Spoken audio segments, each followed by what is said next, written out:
Assalamu alaikum wa rahmatullahi barakatuhu. Inshallah, today we'll be beginning the qaidah zahabiyyah and we'll be doing the first lesson of qaidah zahabiyyah. And this qaidah is very ideal for those who are the beginners or those who are willing to learn the Quran, and it's quite easy to understand. So, we are beginning with the first lesson of qaidah zahabiyyah, which deals with the identification of the letters. So let's begin. Bismillahir Rahmanir Rahim. الدرس الأول حروف الهجاء المفردة يعني the letters which are, or you can say the identification of the letters. So alif, ba, ta, fa, jim, ha, kha, dal, ذال را ذا سين شين صاد ضاد طاء ظا عين غين فاء قاف كاف لام ميم نون ها واو يا همزة. So to begin with this lesson, you have to remember there are certain letters which are heavy and there are certain letters which need to be practiced properly in order to articulate them in a proper way. So, Alif, if you have an idea how to recite this word, it will become very easy for a student to pronounce the letter very nicely. But those who don't understand how to recite these letters, like there are students who call it as bay, bay. This should not be recited like bay. It should be recited like ba, alif, ba, ta. Are you saying this? Ta, the extended alif with the letter is given to make the student understand that it is not te, but it is ta, ta. Not say, but it is ta, ta, ta. And avoid pronouncing it like sa, sa, sa. There should not be any whistling sound in this letter. No whistling sound in this letter, because this letter is basically articulated with the tip of the tongue should touch the edges of the two top front incisors. Fa, fa, fa. You have to pull your tongue a bit forward to touch the edges of the two top front incisors, like these are the lips, upper lip, and this is the lower lip. So you have to take the tip of your tongue and touch the edges of the two top front incisors to pronounce this letter, and there shouldn't be any whistling sound in this letter. Then you have Jeen, Jeen. If you're seeing this spelling, it is very easy to identify. It is not Ja, but it is Jeen. Ha, Kho, Dal, Zal, Zal, not Zal. No buzzing sound. there shouldn't be any buzzing sound in this letter. Why? Because this letter has the same articulation point as that of letter tha. So, the same articulation point is used for these two letters, letter tha and letter va. So, it is not za, but it is va, va, va. The tongue should be pulled a little forward to touch the two top front incisors to pronounce this letter dal, va, dal. Then you have ro, ro, not re, re. No, it's ro. Then you have za, za.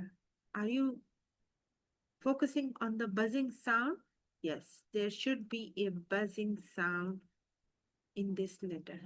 It's a huruf and therefore you need a whistling sound, or you can say a buzzing sound in this letter za. There is basically a big difference between letter dal and letter za. This letter after ra carries a buzzing sound, and it is a huruf safir. And it carries a buzzing sound, but whereas letter dal does not carry a buzzing sound. This is what you have to remember. Then you have letter seen, seen. There should be a whistling sound for letter seen, seen. And remember, there is a big difference between letter seen and letter tha. Students usually pronounce seen like tha or tha like seen will make a big mistake, where this mistake is called lahan jali, which is nothing but replacing the letters. Like if you have as-samawat, you're reading it like as-samawat, which is basically with letter seen. And if you have as-samarat, you're reading it like as-samarat. Never use a whistling sound for this letter, whereas you need to use a whistling sound for letter seen. So therefore it is seen. Then sheen, sword, bod. These two letters are heavy letters. So you have to make them heavy. Sword, bod, sword, bod. Then let's move forward. Then you have letter to, to, to. This is also a heavy letter. So you have to make it heavy. Then you have letter the, the. Same makhraj as that of letter tha and letter dal. Letter tha, letter dal, and letter the. All three of them are articulated from the same makhraj. These three letters are called huruf where the tip of the tongue should touch the edges of the two top front incisors. So this is letter the. The. You have to pull your tongue towards the edges of the two top front incisors to pronounce this letter the. Then you have the letters of the throat. Ein, ein. Most of the students, they feel difficulty in pronouncing letter ein, where you have to take the sound, or the sound should come from the middle part of the throat for letter ein, and letter ghain should be from the starting point, or you can say the adn al-halakh, yani the starting point of the halakh, letter ghain is articulated. Now, most of the times, the students, they feel very difficulty in pronouncing letter Ain, and they, in order to pronounce it properly, they make this letter very heavy, like Ain. This is something not good.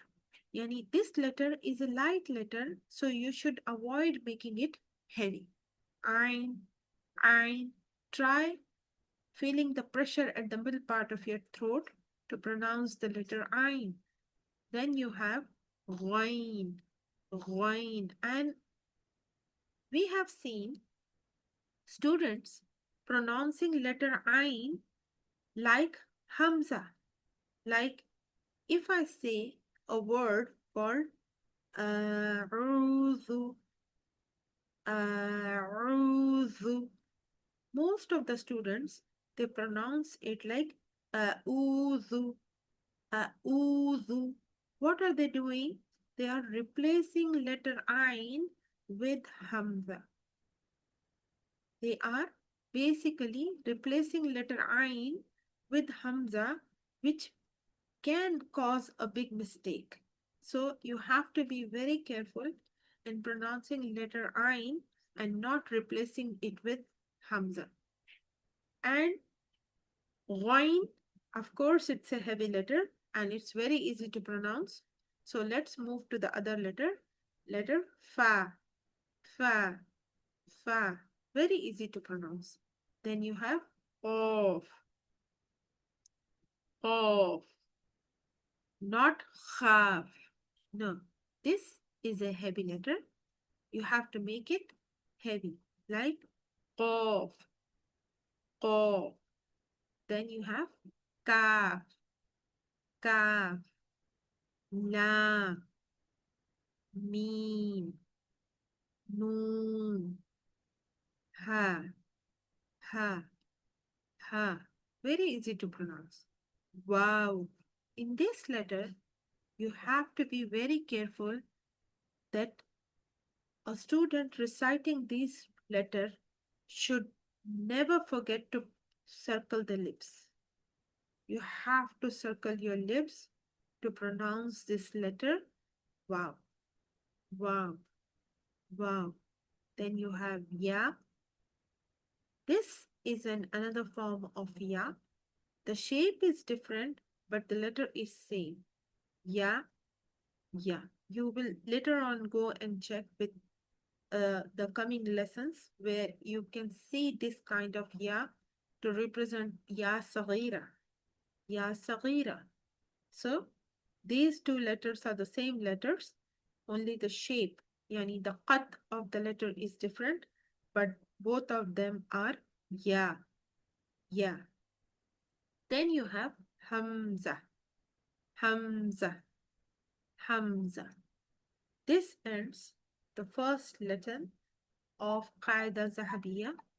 Now, the most important thing that you have to remember with respect to this lesson is never exchange the letters. Never exchange the letters. There may be a possibility of not pronouncing the letters from their specific articulation points. As a result, a student may replace the letters and make a big mistake. So you have to be careful while reciting, and right from the beginning, you have to do your exercises in a very disciplined way and try following the exercises of articulating the letters so that the things will become easy for you. So this completes the first lesson. Inshallah, see you next time with another lesson. Till then, follow, like, and share our channel so that you may get the clear concept of reciting qaidah as well as Quran with proper tajweed lessons, inshallah. See you next time. Assalamu alaikum wa rahmatullahi barakatuh.